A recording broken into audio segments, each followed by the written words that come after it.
Alhamdulillahi Rabbil Alamin. Wabihi nasta'inu ala umurid dunya waddin. Wassalatu wassalam ala ashrafil anbiya'i wal mursalin.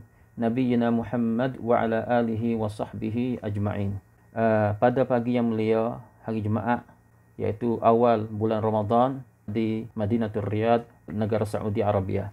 Jadi sikit banyak pada pagi yang mulia ni, dengan munasabah kedatangan bulan Ramadan pada tahun ini, saya nak bincang ataupun nak beritahu, nak cerita kepada ibu bapa semua berkenaan dengan satu hadis yang pernah tersebar di dalam internet, di dalam Facebook dan di dalam YouTube dan sebagainya. Maka saya nak beri mukaddimah sedikit banyak sebelum saya nak sebut hadis yang tersebut itu. Kita kena tahu bahawasanya di sana ada darajatul hadis, peringkat hadis. Darajat yang pertama orang panggil hadis sahih, iaitu hadis betul. Kalau kita nak buat bandingnya ke, sutung hak segar.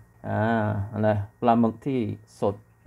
Tu orang panggil hadis hak sahih. Adapun hadis yang kedua, darajat yang kedua daripada darajatul hadis, iaitu hadis al-hasan. Kalau kita nak bandingnya ke, sutung tak ada juga, tapi sutung ni kurang segar. Dia tak ada buruk, kurang segar.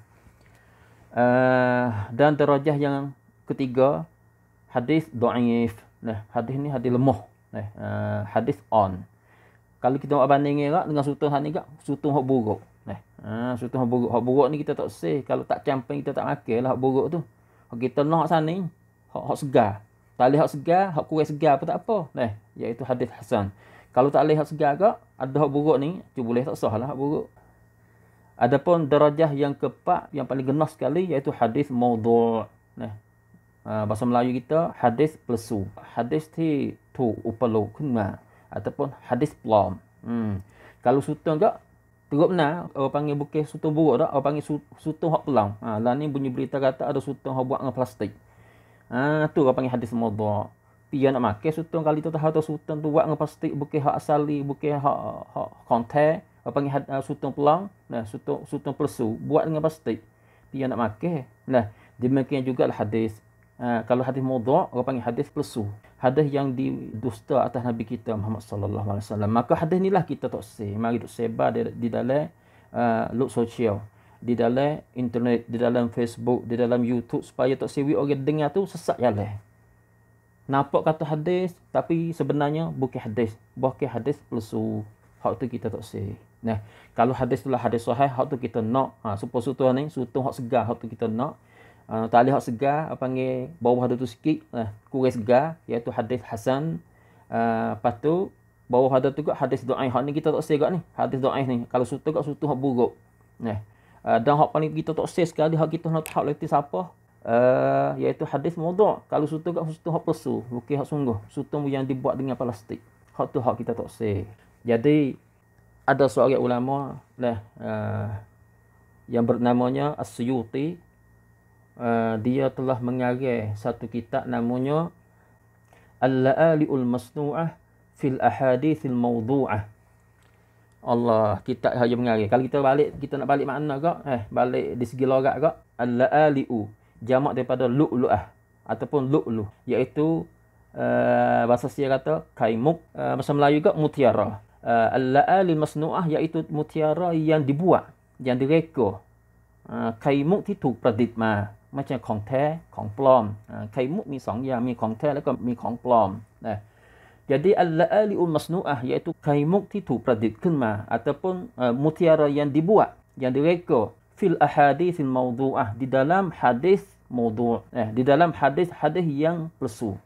Itu orang panggil makna di segi logat bagi kitab yang dikarang oleh Al-Imam Suyuti. Jadi tujuan apa boleh Imam Suyuti mengadakan kitab seperti ini? Beliau usaha panggil gerbang masa untuk nak mengarang kitab ni, iaitu tak lain tak bukan beliau nak hipung segala hadis yang disanad kepada Rasulullah sallallahu alaihi wasallam, tetapi hadis semua tu adalah hadis maudhu', hadis palsu. Maka ini adalah tujuan kitab ini yang dikarang oleh Imam Suyuti, iaitu beliau nak hipung semua hadis maudhu' yang sanad kepada Nabi kita Muhammad sallallahu alaihi wasallam di dalam kitab ini. Salah satu hadis palsu ataupun hadis maudhu' yang dihipung yang dicatat oleh Al-Imam Suyuti di dalam kitabnya ini, hadis yang dikeluari oleh Nu'aim ibn Hammad. Tapi kena ingatlah ibu bapa semua yang dihormati sekalian yang sedang mendengar apa yang saya nak cerita ni, tahulah bahawasanya hadis yang saya nak baca ni adalah hadis maudhu', hadis palsu, bukan hadis sahih dan bukan hadis hasan, tetapi hadis itu adalah hadis palsu. Maksud kandungan hadis ni, Ibnu Mas'ud cerita hadis ni daripada Nabi kita Muhammad sallallahu alaihi wasallam, bahwasanya Rasulullah bersabda, "Idza kanat sayhatun fi Ramadan, fa innahu yakunu ma'ma'atun fi Syawal." Itu panggil permulaan hadis. Lafaz hadis yang mula sini. Apabila ada suara pada bulan Ramadan, fa innahu yakunu ma'ma'atun fi Syawal. Maka pada bulan Syawal akan berlaku huru-hara. Ni hak dia mula cerita ni. Hak sebar dalam internet ni. Apabila suara tu mari pada bulan Ramadan, maka akan berlaku huru-hara pada bulan Syawal, iaitu bulan depan. Akan berlaku huru-hara. Wa tamyizul qabail fi Dzulqa'dah, dan akan berlaku selisih faham di antara kabilah-kabilah pada bulan Dzulqa'dah. Wa tusfaqud dima fi Dzulhijjah wal Muharram, dan akan berlaku tumpah darah pada bulan Zulhijjah dan Muharram. Panggil hadis tu panjang sehingga dia kata sini, sahabat Nabi mai buat tanya Nabi, "Wa masaihatu ya Rasulullah?" Wahai Rasulullah, suara ada sebut sana ni suara gapo? Maka Nabi menjawab, suara tu akan berlaku pada pertengahan Ramadan, tanggal 15 Ramadan pada malam Jumaat, Lailatul Jumaat. Apabila suara tu mari betul dengan hari Jumaat pada pertengahan bulan Ramadan, iaitu tanggal 15, ingat molek, suara tu akan melakukan benda-benda yang tersebut saat ni. Akan berlaku huru-hara di pada bulan Syawal, akan berlaku tumpah darah di bulan Zulhijjah dan juga Muharram. Tu suara tu tadi tu. Sehingga Nabi pesan pula pada akhir hadis tu, fa idza sallaitumul fajr, apabila kamu melakukan sembahyang subuh min yaumil jum'ah, pada hari Jumaat, fadkhulu buyutakum, maka duduklah kamu di dalam rumah, waghliqu abwabakum, dan tutuplah pintu-pintu rumah semua, wadassiru anfusakum, dan kelimuklah kamu, wasuddu adanakum, dan tutuplah telinga kamu, fa idza hasastum bis-sayhat, apabila kamu rasa tu suara tu mari dah, dengar suara tu dah, fakhirru lillahi sujada, maka sujudlah kamu kepada Allah, wa qulu, dan berkatalah kamu, subhanal quddus, subhanal quddus, rabbunal quddus. Tuhan Nabi pesan. Lepas dia kata pula, fa inna man fa'ala dzalika naja, maka sesiapa yang dapat buat perbuatan yang tersebut itu, naja, dia akan selamat. Wa man lam yaf'al dzalika halak, sesiapa yang tidak boleh buat, tak ada kuasa nak buat dengan perbuatan tersebut itu, suruh pekuk telinga, suruh kata itu, suruh tutup itu, dan juga suruh kelimuk, dan suruh kata subhanal quddus, rabbunal quddus tu, halak, dia akan binasa. Dia tak akan selamat daripada benda tu. Jadi kita jangan rasa takutlah. Sebab apa? Hadis yang saya baca tadi itu adalah hadis palsu, hadis maudhu', bukan hadis sahih dan bukan hadis hasan, hadis dhaif ataupun hadis palsu. Kalau kita nak banding tak, seolah kalau sutong tak, sutong hak buruk ataupun sutong hak pelang. Sutong hak buat dengan pasti. Bukan hak sungguh kali. Bukan hak sungguh dia kali. Hadis palsu. Palsu di segi mana? Mana panggil saya nak hurai sekali lagi.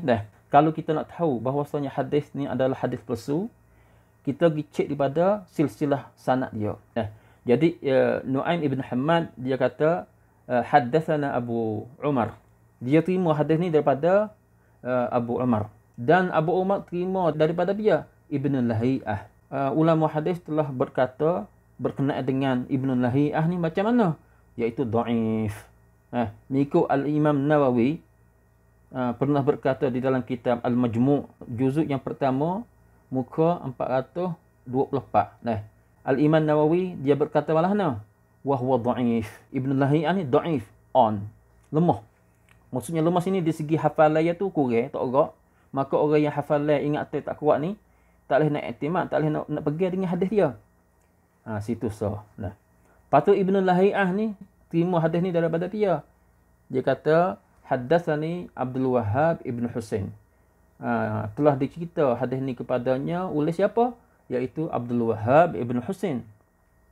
Tetapi Abdul Wahhab ibn Husain ni, Al-Imam Suyuti telah berkata di dalam kitabnya Al-La'ali'u Masnu'ah, fil ahadits mawdu'ah, dia kata la yasih. Hadis ni tak sah. Bukan sahih ni. Abdul Wahhab matruk. Matruk ni ditinggal. Tak buat kira. Kalau hadis yang diriwayat tu orang tak ada dia terima. Hak tu panggil matruk. Dengan sebab-sebab tertentu lah. Kita tak nak hurai lah sini. Artinya, rawi mana yang digelar oleh ulama hadis kata matruk, kadzab, dajjal, semua lafaz ni kalau digelari oleh ulama hadis terhadap seorang rawi hadis, ingatlah bahawasanya hadis yang kita dok baca tu adalah hadis maudhu', hadis palsu. Lepas tu Abdul Wahhab ibn Husain terima hadis ni daripada siapa? Iaitu daripada Muhammad ibn Thabit al-Bunani. Nah, Muhammad ibn Thabit al-Bunani, Abu Hatim berkata munkarul hadis. Hadis yang diingkar, ditolak, tak boleh terima. Dan juga Muhammad ibn Thabit al-Bunani terima hadis ni daripada ayahdanya an abihi, dan ayahdanya iaitu Thabit al-Bunani terima hadis ni daripada siapa? Iaitu daripada Al-Harith al-Hamdani. Nah, Al-Harith al-Hamdani mengikut Abu Zur'ah berkata la yuhtajju bi hadithihi. Hadis mana yang diriwayat oleh Al-Harith al-Hamdani tak boleh kita nak mari medalin dengan dia, nak mari buat hujah, tak boleh. Lepas tu Al-Harith ibn Hamdani terima hadis ni daripada Ibnu Mas'ud radhiyallahu taala anhu. Kesimpulannya, hadis yang saya baca tadi tu kita rasa takut dah, tapi tak kena takut sebabnya hadis tu bukan hadis sahih dan bukan hadis hasan, tetapi hadis itu adalah hadis dhaif, bahkan hadis itu adalah hadis maudhu', iaitu hadis palsu. Wabillahi taufiq wal hidayah. Wassalamualaikum warahmatullahi wabarakatuh.